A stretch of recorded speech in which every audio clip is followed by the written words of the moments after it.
Hello everyone. आज हम पढ़ने वाले हैं कक्षा 10 का एक बहुत ही इम्पोर्टेंट टॉपिक जिसका नाम है त्रिकोणमिति या हम कह सकते हैं ट्रिग्नोमेट्री। देखिए, लास्ट वीडियो के अंदर हमने प्रश्नावली 16.3 शंकु का पार्ट सेकंड पढ़ा था।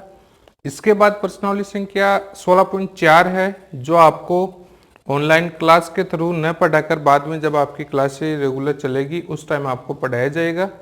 तो उससे पहले हम पढ़ेंगे त्रिकोणमिति।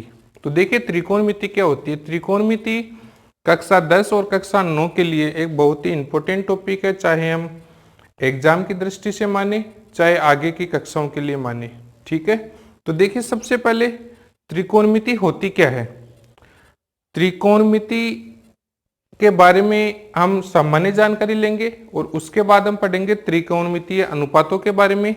तो कुल मिलाकर इस वीडियो में हम त्रिकोणमिति का एक सामान्य परिचय है उसके बारे में जानेंगे। तो सबसे पहले देखिए, हम पढ़ेंगे उसकी भूमिका या हम बोल सकते हैं उसका एक संक्षिप्त परिचय। ठीक है, और उसके बाद सेकंड नंबर पर हम पढ़ेंगे त्रिकोणमितीय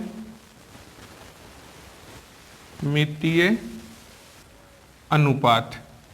ठीक है, त्रिकोणमितीय अनुपात। उसके बाद नंबर 3 हम पढ़ेंगे विशिष्ट कोणों का त्रिकोणमितीय अनुपात। विशिष्ट कोण जो है उनका त्रिकोणीय अनुपात। तो सबसे पहले हम पढ़ेंगे इसकी भूमिका के बारे में। तो देखिए, इसकी भूमिका के बारे में पढ़ने से पहले हम पढ़ेंगे कि जो त्रिकोणमिति है वो होती क्या है। देखिए, इसके नाम से पता लग रहा है त्रिकोणमिति। जब इसका हमने लिख लिया त्रिकोणमिति, ठीक है। अब इसको 3 भागों में डिवाइड करें। पहला भाग हो रहा है त्रि, दूसरा भाग है कोण और तीसरा मिति। ठीक है, इन 3 शब्दों से मिलकर त्रिकोणमिति शब्द का निर्माण हुआ है, त्रिकोणमिति की शाखा बनी है। तो देखिए, इन तीनों शब्दों का मतलब क्या होता है। त्रि का मतलब होता है 3, कोण, और मिति, मिति का मतलब होता है माप। ठीक है, 3 कोणों का माप। अब हम जानते हैं कि 3 कोण किसके अंदर होते हैं। 3 कोण त्रिभुज के अंदर। त्रिभुज क्या है, 3 कोणों वाला एक बहुभुज है या एक आकृति है जिसके अंदर हम 3 कोणों का अध्ययन करते हैं। तो 3 कोणों की माप को ही हम क्या कहते हैं, त्रिकोणमिति। या अब दूसरे शब्दों में कहें कि 3 कोणों की कोई भी एक आकृति बहुभुज हमने ले लिया। जैसे मान लो कोई भी एक त्रिभुज ले लिया हमने। ठीक है, ये एक त्रिभुज है जिसके अंदर 3 कोण है। ठीक है, तो त्रिकोणमिति के अंदर क्या पढ़ेंगे हम, त्रिभुज के बारे में। ठीक है, अब हम यदि त्रिकोणमिति की परिभाषा की बात करें तो देखिए, त्रिकोणमिति की परिभाषा क्या पढ़ेंगे हम। त्रिभुज की 3 भुजाओं और 3 कोणों या इसके सभी कोणों या इसकी सभी भुजाओं के बारे में अध्ययन करना ही क्या कहलाता है, त्रिकोणमिति कहलाता है। तो ये तो हुआ त्रिकोणमिति का परिचय। इसके बाद हम पढ़ेंगे त्रिकोणमितीय अनुपातों के बारे में। तो देखिए, त्रिकोणमितीय अनुपात 6 होते हैं कुल। कौन कौन से होते हैं, sine, cosine, tangent, cotangent, secant और कोसिकेंट। देखिए, सबसे पहला है साइन, सेकंड है कोसाइन या हम इसको शॉर्ट में साइन और कोसाइन को क्या लिखते हैं, कोस। ठीक है, थर्ड नंबर पर है टेंजेंट, उसको हम शॉर्ट में क्या लिखेंगे, टेन। ठीक है, उसके बाद फोर्थ नंबर पर है कोसेंट, तो उसको हम शॉर्ट में क्या लिखेंगे, कोस, सॉरी कोट।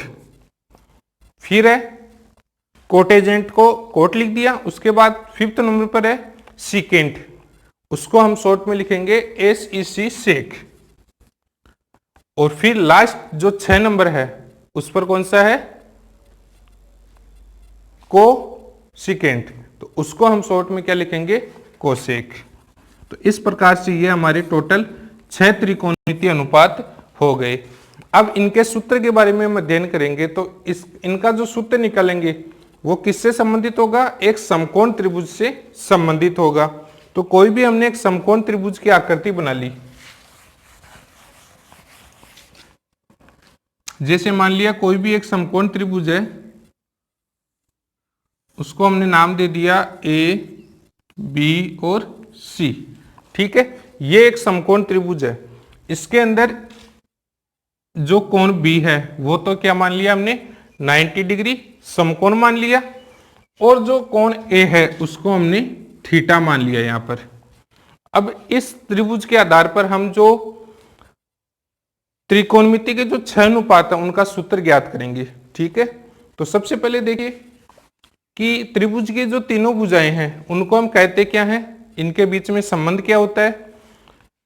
सबसे पहले जो थीटा के सामने वाली भुजा होती है, जो हमने थीटा माना है, उसके जो सामने वाली भुजा होती है उसको हम लंब कहते हैं।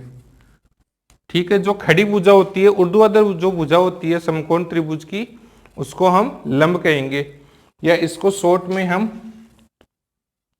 एल से डिनोट करते हैं। उसके बाद देखिए जिस भुजा के ऊपर ये त्रिभुज खड़ा है, जो इसका आधार है, जैसे मैं भी यहां खड़ा हूं फर्श के ऊपर, तो मेरा आधार क्या है, फर्श। इसी प्रकार ये जो त्रिभुज जिस भुजा पर बना हुआ है वो इसका क्या हो जाएगा, आधार। तो इस त्रिभुज का आधार हम किसको कहेंगे, ए बी को। तो ए बी क्या हो गया, इसका आधार, और इसको हम शॉर्ट में क्या लिख सकते हैं, ए। ठीक है, इसके बाद हम बात करेंगे जो शेष भुजा रहेगी इसकी, ए सी। तो ए सी यहां पर क्या है, किसी भी समकोण त्रिभुज की सबसे बड़ी भुजा, किसी भी समकोण त्रिभुज की सबसे बड़ी भुजा, या हम कह सकते हैं कि जो समकोण के सम्मुख भुजा है, समकोण की जो सामने वाली भुजा है उसको हम क्या कहते हैं, कर्ण। तो ये हो जाएगा कर्ण, जिसको हम शॉर्ट में क्या लिख सकते हैं, की। ठीक है, तो इस प्रकार ये हो गई समकोण त्रिभुज की तीनों भुजाएं।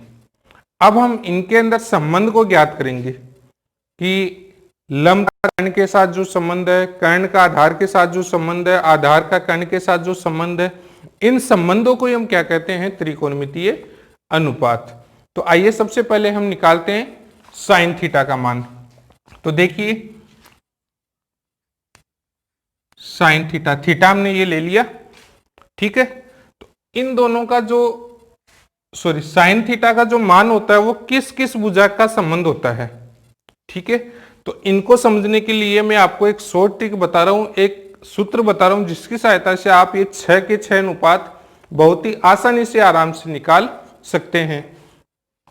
एल ए एल बटा के ए, या इसको हम लाल बट्टा का सूत्र भी कहते हैं।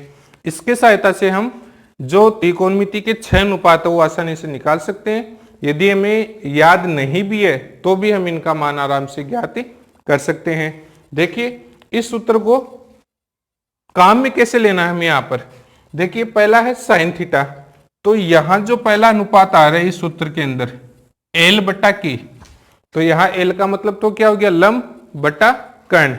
ठीक है, तो थीटा के सम्मुख भुजा बटा त्रिभुज की सबसे लंबी भुजा, इन दोनों का अनुपात क्या कहलाता है, साइन थीटा। ठीक है, तो साइन थीटा का सूत्र क्या हो जाएगा, लंब बटा कर्ण, या इसको हम लिख सकते हैं एल बटा के। क्लियर है। इसके बाद हम पढ़ेंगे कोस थीटा। तो कोस थीटा देखिए, कोस थीटा का संबंध त्रिभुज के समकोण त्रिभुज के आधार और कर्ण से होता है। ठीक है, तो सूत्र में देखिए ए बटा के आ रहा है सेकंड, तो ए और के का संबंध, आधार और कर्ण का संबंध क्या कहलाता है, कोस थीटा। तो इसका सूत्र हो जाएगा आधार बटे कर्ण, या हम इसको लिख सकते हैं ए बट्टे की। ठीक है, ये हो जाएगा कोस थीटा का सूत्र। फिर इसके बाद हम पढ़ेंगे 3 नंबर पर टेन थीटा या टेंजेंट। तो टेन थीटा का सूत्र क्या हो जाएगा, टेन थीटा बराबर लंब और आधार का जो संबंध होता है, लंब और आधार का जो आपस में संबंध होता है उसी को हम क्या कहते हैं, टेंजेंट। तो 3 नंबर पर यहां देखिए एल बटा ए, लंब और आधार, तो इसका सूत्र क्या हो जाएगा, लंब बटे आधार, या इसको क्या लिख सकते हैं हम, एल बटे ए, लंब बटा आधार। ठीक है, ये तो हो गए साइन, कोसाइन और टेंजेंट। अब इसके बाद हम पढ़ेंगे कोटेंजेंट, कोसेंट और सेकेंड और कोसेंट। तो देखिए सबसे पहले 3 नंबर के बाद 4 नंबर क्या आ जाएगा, कोटेंजेंट या कोट थीटा। अब ये जो आगे के तीनों मान आएंगे, कोट, सेक और कोसेक, ये तीनों अभी जो हमने मान निकाले हैं साइन, कोस और टेन, इन्हीं के व्युत्क्रम होते हैं। अब यहां एक नया शब्द है व्युत्क्रम। व्युत्क्रम क्या होता है, व्युत्क्रम का मतलब होता है जैसे कोई भी हमने परिमेय संख्या मान ली a बटा बी, तो a बटा बी का व्युत्क्रम क्या हो जाएगा, b बटा a। या हम कहें कि ऐसी परिमेय संख्या जिनका गुणनफल क्या हो, 1 हो, वो क्या कहलाएगी, व्युत्क्रम परिमेय संख्या। तो a बटा b का व्युत्क्रम हमने मान लिया, क्या मान लिया, b बटा a। इसी प्रकार इनका व्युत्क्रम हो जाएगा। अब कौन सा अनुपात किसका व्युत्क्रम होता है ये हम देखेंगे। तो इनको समझने के लिए एक बार वापस में लिख रहा हूं, sine, cosine, tangent, cotangent, secant और कोसिकेंट। ठीक है, ये जो 6 अनुपात होते हैं, संबंध क्या होता है, कैसे कौन किसका व्युत्क्रम होता है ये हम पढ़ेंगे। जो ऊपर वाला साइन है वो कोसेक का व्युत्क्रम होता है, इसी प्रकार जो कोस है वो सेक का व्युत्क्रम होता है, और जो टेन है वो किसका व्युत्क्रम होता है, कोट का व्युत्क्रम होता है। तो इस प्रकार से हम ये जो शेष हमारे अनुपात है, कोट, सेक और कोसेक, उनका अनुपात आसानी से निकाल सकते हैं। तो देखिए सबसे पहले कोट, कोट हमने किसका व्युत्क्रम बताया था, टेन का। ठीक है, तो टेन का सूत्र हमारे पास क्या था, लंब बटा आधार, तो इसका हो जाएगा आधार बटे लंब बराबर ए बटा के। ठीक है, इसके बाद 5th नंबर पर कौन सा आएगा हमारा, सिकेंट या सेक थीटा। तो यहां लिख लिया हमने सेक थीटा। सेक थीटा बराबर, देखिए सेक किसका व्युत्क्रम बताया था मैंने आपको, कोस का। ठीक है, तो कोस का सूत्र क्या था हमारे पास, आधार बटा कर्ण, तो सेक का कितना हो जाएगा, कर्ण बटे आधार बराबर के बटा ए। या हम इस सूत्र के आधार पर देखें तो इसमें देखिए सबसे पहले हमने लिया एल बटा के, उसके बाद लिया ए बटा के, और उसके बाद ले लिया एल बटा ए। तो अब हम क्लॉकवाइज इसमें आगे बढ़ेंगे। तो देखिए आगे बढ़ने के बाद ए बटा एल आ गया, जो हमारा कोटेंजेंट या कोट का सूत्र था। उसके बाद के बटा ए आ गया, जो हमारा किसका सूत्र था, सीकेंट या सेक थीटा का। तो इसी प्रकार अब लास्ट कौन सा आ जाएगा, कोसिकेंट या कोसेक थीटा। तो इसका सूत्र क्या हो जाएगा, जैसे हमने ये निकाले, कोसिकेंट किसका व्युत्क्रम होता है, साइन का। तो साइन का सूत्र हमने क्या पढ़ा था, लंब बटा कर्ण। तो इसका क्या हो जाएगा, कर्ण बटे लंब या के बटा ए।